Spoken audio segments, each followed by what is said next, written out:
There is no one in this world more perfect for me. No one in this world for me.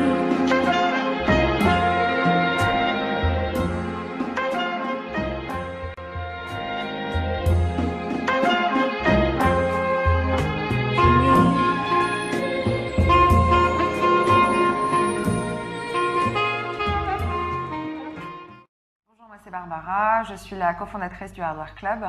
Le Hardware Club, c'est le premier fonds d'investissement spécialisé dans le hardware. On va appeler hardware toutes les startups qui développent des produits électroniques ou alors des produits qui ont une composante électronique dans leur innovation. On les accompagne sur des problématiques comme la distribution, la production et surtout le financement.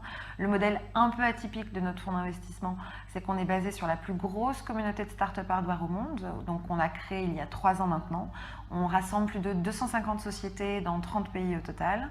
Et notre business model, c'est celui d'un fonds d'investissement classique, d'un VC, où on est amené à investir dans les sociétés qui sont membres de ce club. Donc on a fait une dizaine d'investissements jusqu'à présent. Aujourd'hui, rien qu'en exclu pour toi Fred, je suis ravie de te dire qu'on vient de closer un fonds de 25 millions qui va nous permettre de faire une trentaine d'investissements sur les 2-3 prochaines années. Des tickets d'investissement entre 100 000 € et 1,5 million sur des sociétés en France, en Europe et dans le reste du monde. Notre objectif, c'est de faire à peu près une dizaine d'investissements par an. On a quand même, alors le hardware, ça reste très général, mais on a quand même quelques secteurs qu'on apprécie beaucoup et sur lesquels il y a une véritable dynamique et nous aussi, on a une conviction d'investisseurs. Notamment tout ce qui va être autour de la santé connectée, tout ce qui va être autour du smart building. On va faire pas mal d'investissements aussi, un peu plus qu'on appelle deep tech, donc deep technologie. Donc on va faire d'investissements non plus sur des produits B2C ou IoT, mais vraiment on revient sur du matériau, sur du chips, sur du sensor, sur du capteur, sur des choses comme ça. Les choses qu'on regarde, c'est en premier l'équipe, c'est fondamental. Faire une boîte hardware, c'est effectivement plus difficile qu'une boîte software. Donc on veut la passion, on veut que l'entrepreneur soit animé par cette passion, qu'il soit passionné par son produit et que coûte, il va se battre pour pouvoir le sortir. Donc la team, le marché, les secteurs qui nous intéressent et puis c'est une aventure humaine aussi qu'on va vivre avec les entrepreneurs. Quand on s'engage, quand on investit, c'est des aventures qui durent 5 à 10 ans. Il faut bien s'entendre et puis il faut aimer la vision, il faut être passionné par le secteur et partager cette passion de l'entrepreneur aussi. Donc voilà, si vous reconnaissez dans cette passion, vous développez ces produits, que vous cherchez des investisseurs qui partagent la même passion que vous, n'hésitez pas à me contacter, c'est avec grand plaisir que je vous verrai.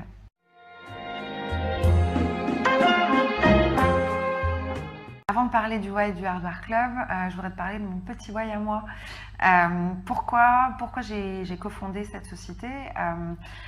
En fait, c'est vrai que je suis passionnée de robotique et de hardware depuis que je suis toute petite. C'est assez marrant parce que même quand j'en parle avec mes parents, j'avais dans mon bureau, tu sais, une espèce de secrétaire que tu ouvres comme ça. Il y avait une partie qui était dédiée à la chimie, où j'avais mes petites essais, je faisais mes petites formules, mes potions magiques, et l'autre partie qui était vraiment réservée aux objets à la physique et donc beaucoup plus aux objets électroniques. Donc je construisais mes petits circuits, mes petites choses comme ça. Et puis j'ai toujours adoré avec mon père faire voilà, tout ce qui était câblage, etc. dans la maison. J'étais un peu le garçon manqué de service, on va dire. Après, j'ai fait des études scientifiques, mais j'ai terminé par une école de commerce. J'ai fait pendant 7 ans de l'investissement à Paris, à Londres. Et puis, à un moment donné, quand on a vu sortir les premières grandes réussites sur Kickstarter, sur Indiegogo, là, je me suis dit, waouh, bingo! Je vais pouvoir faire 2 choses, allier mon expertise et ce que j'ai toujours su faire, ce que j'ai fait pendant 7 ans, qui est de l'investissement, avec ma passion qui est celle du hardware, de la robotique et des objets électroniques. Donc ça, c'est mon why à moi, je mêle ma passion et mon expertise au sein d'une boîte que j'ai cofondée.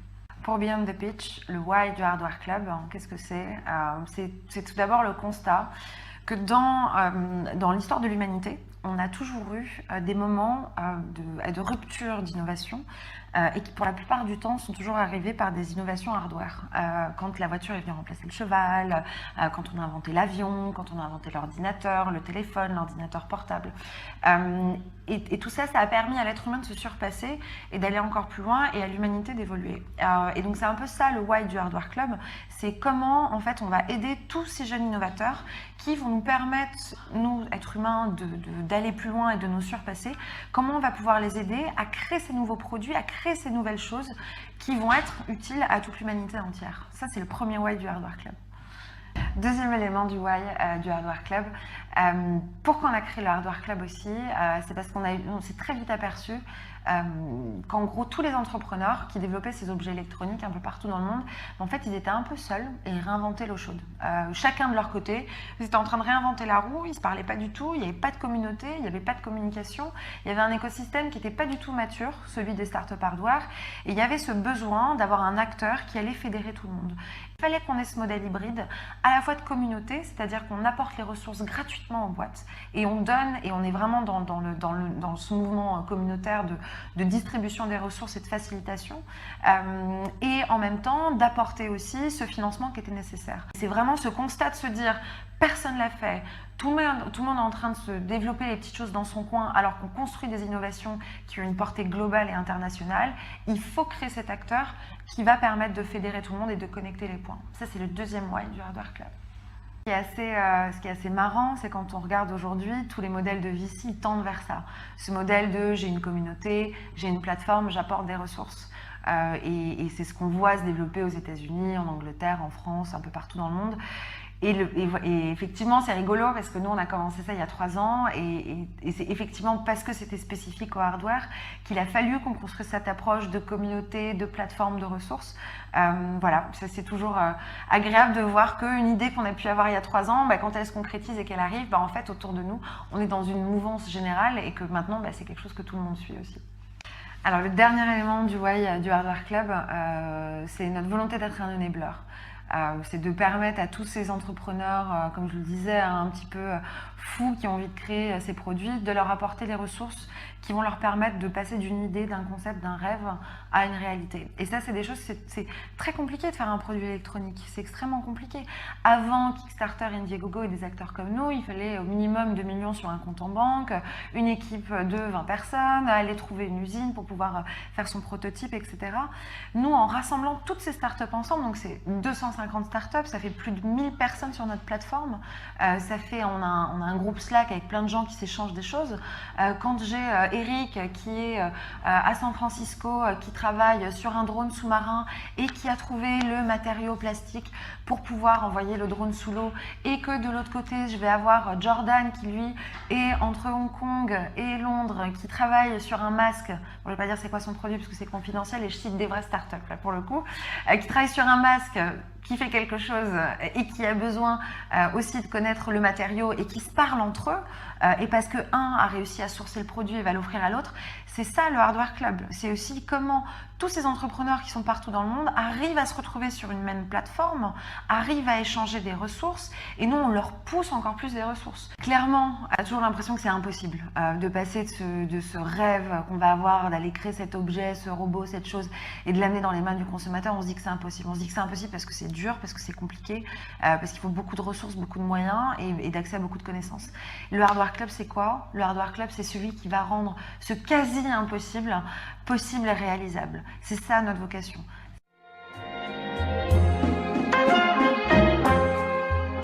Alors Fred, pour Beyond the Pitch, qu'est-ce que c'est que la vision du Hardware Club? Eh bien c'est vrai qu'on a une vision qui est de se dire, c'est toujours compliqué la vision d'un fonds, est-ce qu'on va faire de la plus-value, le retour sur investissement, etc.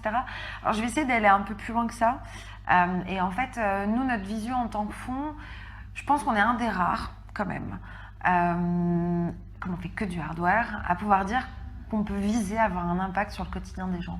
Parce que quand on investit dans des sociétés, alors il y a plein d'exemples, il y a Print qui est très connu en France, et qui est très connu aux États-Unis aussi, mais effectivement, on va travailler avec des entrepreneurs sur un produit, on va les financer, les accompagner, et ça va terminer dans les mains du consommateur final. Et on aura fait ça, et on aura quelque part permis à des gens, comme toi, comme moi, et à la population peut-être du monde entier, en tout cas de pouvoir accéder à ces produits, de pouvoir les utiliser. Et ça fait partie d'une de nos visions clés, qui est nous dire comment je transforme cette idée, ce rêve, et j'en fais une réalité, mais qui va aussi intervenir dans le quotidien de tout à chacun, d'avoir cet impact-là.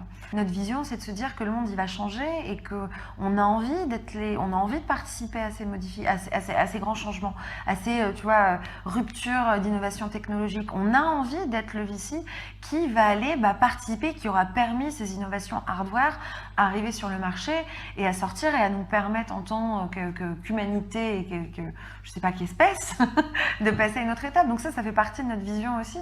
Et puis on le fait tant qu'on peut le faire nous, parce qu'à un moment donné où effectivement, tu vois, on baigne dans les robots, on baigne dans l'intelligence artificielle.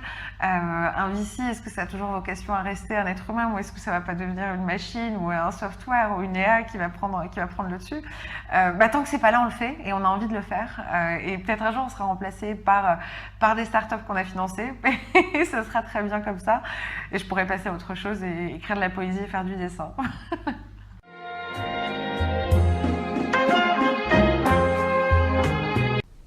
Pas facile le Beyond the Pitch, mais justement si c'est pas facile, venez les startups vous soumettre à l'exercice Come and Pitch Beyond the Pitch sur Frenchy Entrepreneur.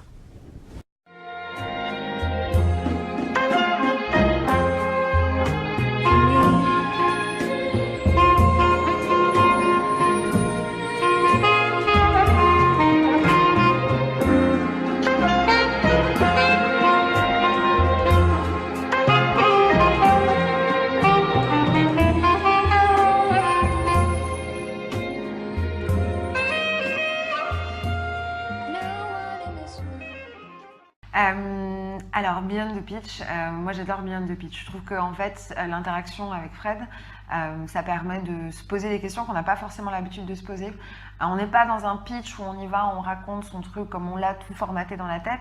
Il vient, il nous challenge, il nous pousse un peu dans nos retranchements, à nous poser des vraies questions, que ce soit sur la vision et le pourquoi, et on n'est pas dans... on va dire dans le pitch standard qu'on va retrouver à toutes les conférences et je suis pas en pitch VC, je suis pas en pitch startup.